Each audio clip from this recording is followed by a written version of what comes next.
à toutes et à tous, soyez les bienvenus si vous nous rejoignez dans Lyon Week-end. Je suis très heureuse de vous retrouver pour faire un tour de l'actu lyonnaise au plus près de chez vous. Nous sommes le samedi 11 mars, à la une de votre journal. Donner plus de place aux piétons sur la presqu'île, c'est l'objectif des écologistes d'ici 2030. Mise en place d'une zone à trafic limité, piétonisation de certaines rues. La ville et la métropole de Lyon ont présenté leur projet d'apaisement ce vendredi. L'autoroute A89 a 10 ans déjà. En 2013, le dernier tronçon reliant Balbini et la tour de Salvani était mis en service. Une autoroute qui a permis aux habitants de Tarare ou de l'Arbrel de gagner beaucoup de temps pour rejoindre Lyon. Un match fou, le général Alexandre Lacazette et son équipe arrachent le nul à Lille. Les Lyonnais menés 3-1 à la 79e ramènent un petit point au bout du suspense. L'OL remonte provisoirement à la 8e place à 6 points du top 5.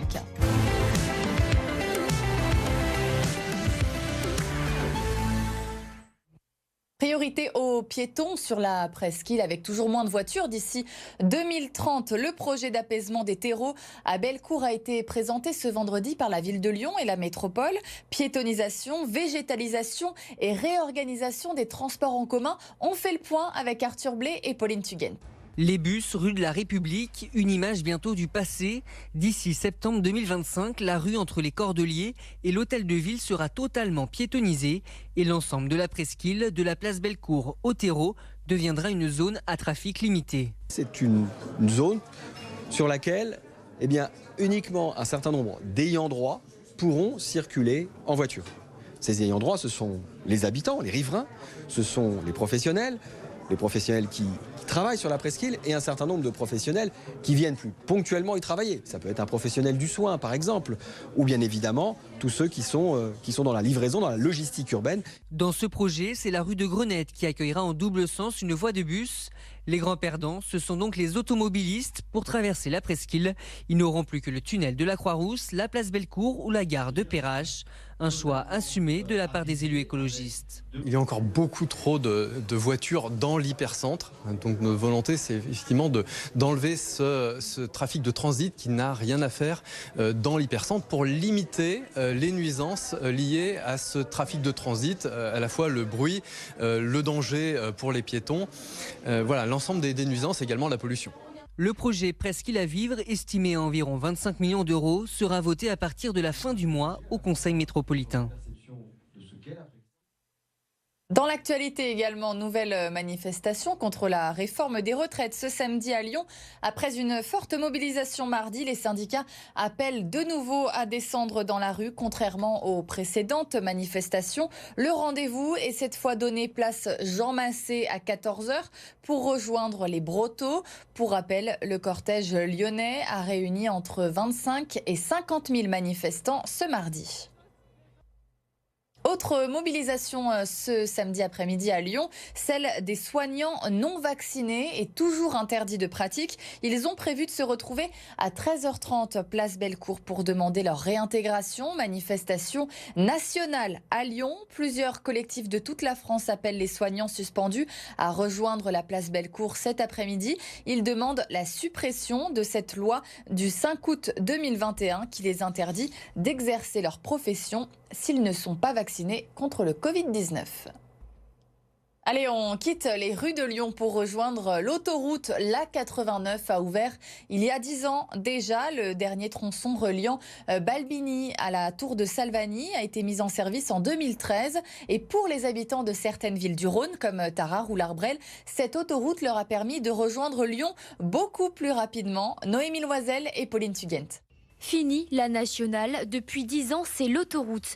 Plus rapide et avec moins d'embouteillages, la 89 est un véritable gain de temps pour les automobilistes. Quand il y avait la nationale, on perdait 40 minutes. Puis maintenant, en 20 minutes, on est à Lyon. Ça me facilite en fait mes trajets entre la région où je vis, côté Rieux-la-Pape, pour aller rejoindre aussi bien les environs que Clermont-Ferrand par exemple.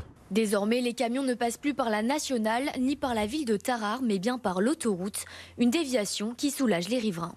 Avant, c'était des camions de façon incessante, toutes les 10 secondes. Et maintenant, on peut enfin respirer. Au niveau de la pollution, C'est vraiment un bienfait de ne plus avoir des camions sous nos fenêtres. Et même aussi au niveau de la sécurité, les camions qui passaient relativement vite pour des personnes âgées et tout, ça pouvait les frôler et pourquoi pas les renverser aussi. Pour le maire de Tarare, la présence de cette autoroute a changé l'image de la ville. Nous sommes à 4,3% de demandeurs d'emploi à Tarare, c'est un chiffre historiquement bas. Donc nous sommes en plein emploi et bien évidemment l'autoroute qui a fortement contribué. Avec 70% de trajets locaux, l'A89 a également redynamisé les territoires alentours. Avec une population qui a recommencé à croître sur le bassin où nous nous trouvons, alors même qu'elle était en décroissance, avec un chômage qui est à 5,5%, le bilan économique et social de l'A89 est éclatant. Aujourd'hui, ce sont 36 000 véhicules par jour qui empruntent l'A89. L'été, c'est dans un peu plus de 3 mois et le Grand Parc de Miry-Beljonage prend de l'avance et recrute déjà du personnel pour la saison estivale. Un job dating est organisé cet après-midi à 13h30. 50 postes sont à pourvoir. Écoutez le directeur du parc interrogé par Robin Pontviane. Des secteurs très diversifiés mais tous aussi riches les uns que les autres. Donc nous avons de l'information et de la surveillance. Nous allons voir des postes sur l'animation nature, sur les sports nautiques, les sports terrestres, la logistique, la restauration ou bien encore les espaces verts. Avec des postes à pourvoir comme hôte ou hôtesse d'accueil, plagistes, également des agents de la brigade équestre, des serveurs. Tout public peut se rendre sur ce forum de recrutement. Il vous suffit de prendre votre CV et de venir échanger avec nous pour voir si un poste vous correspond. En sport et en football, match spectaculaire, scénario fou. L'OL a arraché le nul hier soir à Lille. Score final 3-3. Les Lyonnais ramènent un point grâce à un doublé du général Alexandre Lacazette. Lyon remonte à la 8e place mais reste encore loin de l'Europe. Antoine Sabardin et Jean Baumel. Un homme providentiel dont le retour fait du bien pour éviter une déroute. Un mois après sa blessure, Alexandre Lacazette a joué 20 minutes. Le temps de remontrer qu'il existe un Lyon avec et un autre sans son capitaine. Déjà, c'est un sentiment très étrange parce que c'est la première fois que je le vivais. Et du coup, on a envie de revenir et d'aider l'équipe comme ce que je devais faire depuis le début. Ça nous apporte de la confiance. On sait qu'il marque des buts, il fait des passes. On sait que c'est un joueur très important pour le groupe et je pense qu'à chaque fois qu'il va jouer, il va nous faire du bien. Mené 2-0, puis 3-1, l'OL aurait pu sombrer dans le Nord, lâcher, comme c'est déjà arrivé par moments, mais non. En 2023, le visage est plutôt combatif. Et jusqu'à la fin, les hommes de Laurent Blanc ont poussé. À 3-1, on n'était pas très bien, il faut l'avouer. Mais je pense que il y a eu des changements qui ont été très positifs pour l'équipe. Et si on arrive à mieux jouer, même si je pense qu'il y a du net progrès dans le jeu, ça sera que du bonheur parce que c'est des joueurs qui donnent tout. Alors oui, les Gones ont passé et réussi un test de caractère. Mais sur le plan comptable, les Lyonnais font du surplace. Les places européennes sont encore à bonne distance. Eux étaient invaincus en 2023. Les Caladois ont finalement chuté hier soir en national face à Orléans. 2-1, une défaite qui envoie Villefranche en zone de relégation. Les hommes d'Hervé Della Maggiore avaient pourtant réussi à sortir de cette zone rouge après le succès à Bourg-Péronnin la semaine dernière. De nouveau 13e au classement, les Caladois affronteront Dunkerque 5e la semaine prochaine avant de recevoir Concarneau 2e.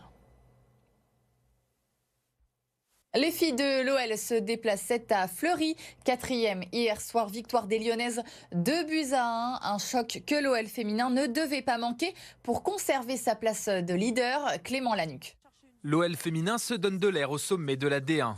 En déplacement en région parisienne sur la pelouse de Fleury, les joueuses de Sonia Bonpastor prennent les commandes dès la 17e minute. Eugénie Le Sommer lance Sarah Debritz, 1-0. Lyon se met à l'abri à 10 minutes de la fin du temps réglementaire sur corner. Bacha trouve parfaitement Lindsay Oran. Juste avant le coup de sifflet final, le pénalty de Fleury, converti par Léa Le Garec, n'y changera rien. 2-1. Belle opération pour Lyon, qui prend provisoirement 4 points d'avance sur le PSG, en tête du classement.